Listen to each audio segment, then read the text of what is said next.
पहला पाठ इसाया नबी का ग्रंथ, अध्याय 55, वाक्य संख्या 10 से 11 तक।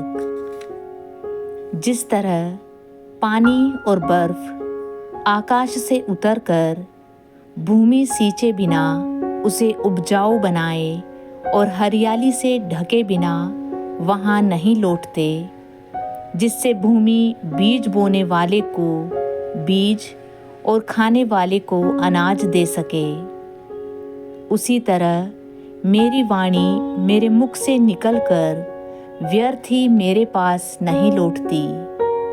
मैं जो चाहता था वह उसे कर देती है और मेरा उद्देश्य पूरा करने के बाद ही वह मेरे पास लौट आती है।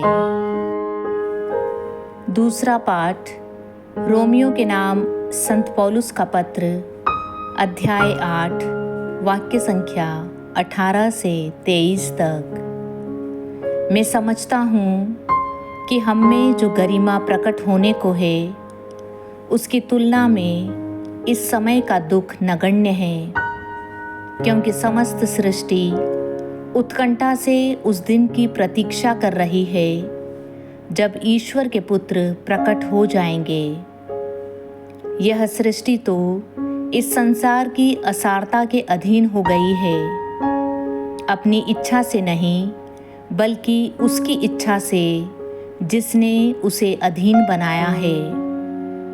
किंतु यह आशा भी बनी रही कि वह असारता की दास्ता से मुक्त हो जाएगी और ईश्वर की संतान की महिमामय स्वतंत्रता की सहभागी बनेगी।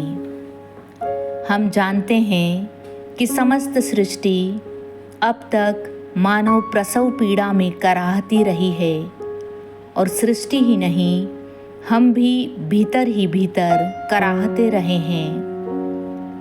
हमें तो पवित्र आत्मा के पहले कृपादान मिल चुके हैं, लेकिन हम ईश्वर की संतान बनने की और अपने शरीर की मुक्ति की राह देख रहे हैं। आज का सुसमाचार संत मत्ती, अध्याय 13, वाक्य संख्या 1 से 23 तक। ईसा किसी दिन घर से निकलकर समुद्र के किनारे जा बैठे। उनके पास इतनी भीड़ इकट्ठी हो गई कि वे नाव पर चढ़कर बैठ गए और सारी भीड़ तट पर बनी रही। उन्होंने दृष्टांतों द्वारा उन्हें बहुत सी बातों की शिक्षा दी। उन्होंने कहा, सुनो, कोई बोने वाला बीज बोने निकला। बोते बोते कुछ बीज रास्ते के किनारे गिरे और आकाश के पक्षियों ने आकर उन्हें चुग लिया। कुछ बीज पथरीली भूमि पर गिरे, जहां उन्हें अधिक मिट्टी नहीं मिली। वे जल्द ही उग गए, क्योंकि उनकी मिट्टी गहरी नहीं थी। सूरज चढ़ने पर वे झुलस गए और जड़ न होने के कारण सूख गए। कुछ बीज कांटों में गिरे और कांटों ने बढ़कर उन्हें दबा दिया। कुछ बीज अच्छी भूमि पर गिरे और फल लाए, कुछ 100 गुना, कुछ 60 गुना और कुछ 30 गुना। जिसके सुनने के कान हो वह सुन ले। ईसा के शिष्यों ने आकर उनसे कहा, आप क्यों लोगों को दृष्टांतों में शिक्षा देते हैं? उन्होंने उत्तर दिया, यह इसलिए है कि स्वर्ग राज्य का भेद जानने का वरदान तुम्हें दिया गया है, उन लोगों को नहीं। क्योंकि जिसके पास कुछ है उसी को और दिया जाएगा और उसके पास बहुत हो जाएगा, लेकिन जिसके पास कुछ नहीं है उससे वह भी ले लिया जाएगा जो उसके पास है। मैं तुम्हें दृष्टांतों में शिक्षा देता हूँ, क्योंकि वे देखते हुए भी नहीं देखते और सुनते हुए भी ना तो सुनते हैं और ना समझते हैं। इसायास की यह भविष्यवाणी उन लोगों पर पूरी उतरती है। तुम सुनते रहोगे परंतु नहीं समझोगे। तुम देखते रहोगे परंतु तुम्हें नहीं दिखेगा, क्योंकि इन लोगों की बुद्धि मारी गई है। ये कानों से सुनना नहीं चाहते, इन्होंने अपनी आंखें बंद कर ली है। कहीं ऐसा ना हो कि ये आँखों से देख लें, कानों से सुन लें, बुद्धि से समझ लें और मेरी ओर लौट आएं और मैं इन्हें भला चंगा कर दूं।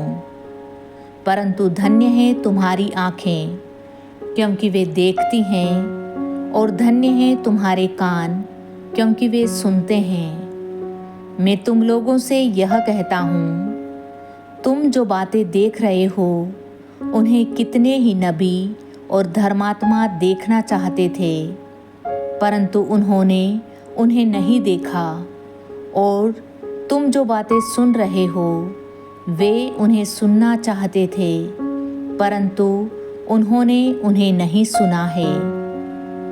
अब तुम लोग बोने वाले का दृष्टांत सुनो।